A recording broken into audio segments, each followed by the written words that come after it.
Hello, আসসালামু আলাইকুম। Welcome to explore with Ethan. দেখতে দেখতে আমরা চলে এসেছি শেষ পর্বে। আজ এই মেগা সিরিজের পর্ব 5 তথা শেষ পর্ব। চলুন শুরু করা যাক। 1938 খ্রিস্টাব্দে দামবামের 7 নম্বর কূপে যখন প্রথম তেলের সন্ধান মিলল, তখন কেউ কল্পনাও করতে পারেনি যে এই রুক্ষ মরুভূমির ভাগ্য কতটা জাদুকরীভাবে বদলে যেতে চলেছে। যে দেশ একসময় হাজিদের সামান্য কর আর খেজুর চাষের উপর নির্ভরশীল ছিল, তেলের এক ফোঁটা ছোঁয়ায় তারা হয়ে উঠল বৈশ্বিক অর্থনীতির সবচেয়ে বড় খেলোয়াড়। আজ আমরা দেখব আধুনিক সৌদি আরবের সেই গল্প যা অনেকেই জানেন না। প্রতি বছর মক্কা মদিনায় যে লাখ লাখ মানুষ হজ ওমরা করতে চান, সেখান থেকে সৌদি সরকার আসলে কত টাকা আয় করে। জেদ্দা শহর বাণিজ্যিকভাবে কতটা শক্তিশালী, রিয়াদ, দাম্মাম বা আবহার মতো শহরগুলোর বিশেষত্ব কি, আর কেনই বা তেল থাকার পরও ক্রাউন প্রিন্স মোহাম্মদ বিন সালমান পুরো দেশকে বদলে দিতে যাচ্ছেন তার ভিশন 2030 দিয়ে। আজ আমরা জানব সৌদি আরবের বর্তমান এবং ভবিষ্যতের সেই চোখ ধাঁধানো ইতিহাস। শুরু করা যাক ইসলামের হৃৎপিণ্ড মক্কা এবং মদিনা দিয়ে। কিং আব্দুল আজিজের পর প্রতিটি সৌদি রাজা নিজেদের বাদশাহ বলা চেয়ে খাদেমুল হারামাইন বা দুই পবিত্র মসজিদের সেবক পরিচয় দিতে বেশি গর্ববোধ করেন। আর এই সেবার অংশ হিসেবেই কাবার ইতিহাসে সবচেয়ে বড় সম্প্রসারণ প্রকল্প হাতে নেওয়া হয়। এখন প্রতি বছর পবিত্র মক্কায় প্রায় 25 থেকে 30 লাখ মানুষ হজ করতে আসেন এবং পুরো বছর জুড়ে প্রায় 2.5 থেকে 3 কোটিরও বেশি মানুষ উমরা পালন করেন।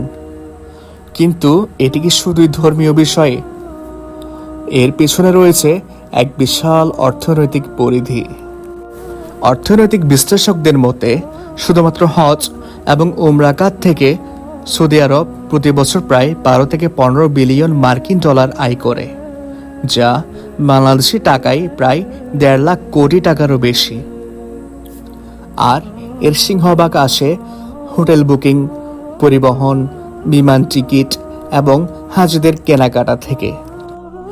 সৌদি সরকারের লক্ষ্য তাদের ভিশন 2030-এর মাধ্যমে উমরা যাত্রীর সংখ্যা বছরে 3 কোটিতে নিয়ে যাওয়া, যা থেকে তাদের বার্ষিক আয় দাঁড়াবে প্রায় 30 বিলিয়ন ডলারে। তবে এই আয়ের সিংহভাগই আবার মক্কা মদিনার আধুনিকায়ন, 5 স্টার হোটেল নির্মাণ এবং হাজিদের যাতায়াতের জন্য তৈরি করা হারামাইন হাই স্পিড রেলওয়ের পেছনে পুনর্বিনিয়োগ করা হয়। প্রথমে আসা যাক রিয়াদে। এটি সৌদি আরবের রাজধানী এবং ক্ষমতার মূল কেন্দ্রবিন্দু। এক সময়ে মাটির দুর্গ মাসমাক আজকে ঢাকা পড়ে গেছে শত শত কাচের তৈরি স্কাইস্ক্রেপার বা বহুতল ভবনের আড়ালে। রিয়াদ হচ্ছে দেশের আর্থিক রাজধানী, যেখানে বিশ্বের বড় বড় কর্পোরেট কোম্পানির হেডকোয়ার্টার অবস্থিত।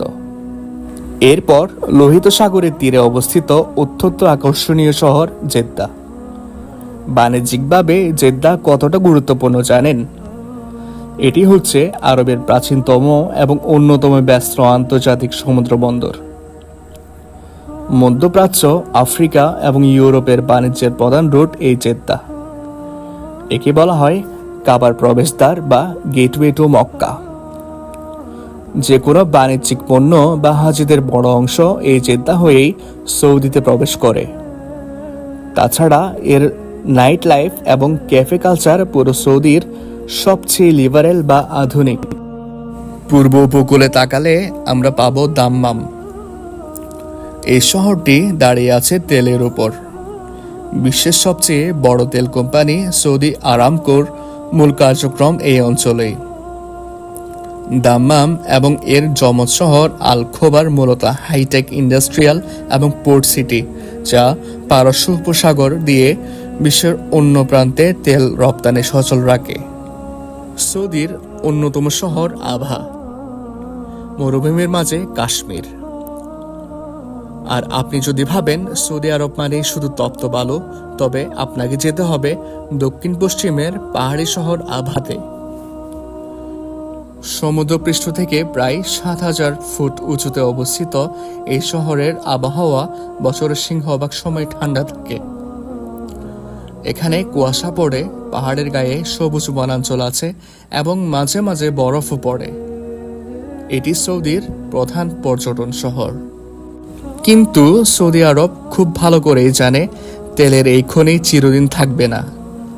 একদিন পৃথিবীর তেল ফুরিয়ে যাবে কিংবা বিশ্ব গ্রিন এনার্জির দিকে চলে যাবে। তখন কি হবে? এই দূরদর্শিতা থেকেই ক্রাউন প্রিন্সের হাত ধরে 2016 সালে যাত্রা শুরু করে এক যুগান্তকারী মহাপরিকল্পনা ভিশন 2030। এর মূল লক্ষ্য সৌদি অর্থনীতিকে শুধু তেলের উপর থেকে সরিয়ে পর্যটন, প্রযুক্তি, বিনোদন এবং বিদেশি বিনিয়োগের উপর দাঁড় করানো। আর এই ভিশনের সবচেয়ে বড় এবং অবিশ্বাস্য প্রজেক্টের নাম হলো নিয়ম। $500 বিলিয়ন এই মেগা সিটির ভিতরে তৈরি হচ্ছে দ্য লাইন, যা হবে 170 কিলোমিটার দীর্ঘ, সম্পূর্ণ কার্বন মুক্ত, গাড়ি মুক্ত এবং রাস্তা মুক্ত একটি সোজা লিনিয়ার শহর, যেখানে কৃত্রিম চাঁদ, ড্রোন ট্যাক্সি এবং রোবট পরিচারিকা থাকবে। এছাড়াও লোহিত সাগরের বুকে তৈরি হচ্ছে বিলাসবহুল দ্বীপ রিসোর্ট, যা টেক্কা দিবে মালদ্বীপকেও। সৌদি আরব নিজেদের উন্মুক্ত করে দিচ্ছে পৃথিবীর বুকে। সিনেমা হল চালু করা, কনসার্ট করা থেকে শুরু করে নারীদের গাড়ি চালানো এবং কর্মক্ষেত্রে অংশগ্রহণ, সবই এই ভিশনের অংশ। আজ থেকে প্রায় 4000 বছর আগে এক ফোঁটা পানির জন্য হাহাকার করা সাফা মারওয়ার সেই ফলহীন উপত্যকা, জাহেলিয়াতের অন্ধকার যুগ, খিলাফতের সোনালী দিন, সৌদ পরিবারের রক্তক্ষয়ী সংগ্রাম, আর আজকের এই আধুনিক মেগাসিটি $1 ট্রিলিয়ন সাম্রাজ্য। বালুচর থেকে মেগাসিটি হয়ে ওঠার এই দীর্ঘ যাত্রায় সৌদি আরব দেখিয়েছে কিভাবে ইতিহাস, ঐতিহ্য আর আধুনিকতাকে একসাথেই গাঁথা যায়। এটি শুধু একটি দেশের গল্প নয়, এটি মানুষের টিকে থাকার, বিশ্বাসের এবং চরম উত্থানের এক মহাকাব্য। আমাদের এই 5 পর্বের মেগা সিরিজটি আপনার কেমন লাগলো? সৌদি আরবের কোন ইতিহাসটি আপনাকে সবচেয়ে বেশি অবাক করেছে? কমেন্ট করে অবশ্যই জানাবেন। ভিডিও ভালো লাগলে লাইক এবং চ্যানেলটি সাবস্ক্রাইব করতে ভুলবেন না। দেখা হবে অন্য কোনো দেশের অন্য কোনো রোমাঞ্চকর ইতিহাস নিয়ে। ধন্যবাদ।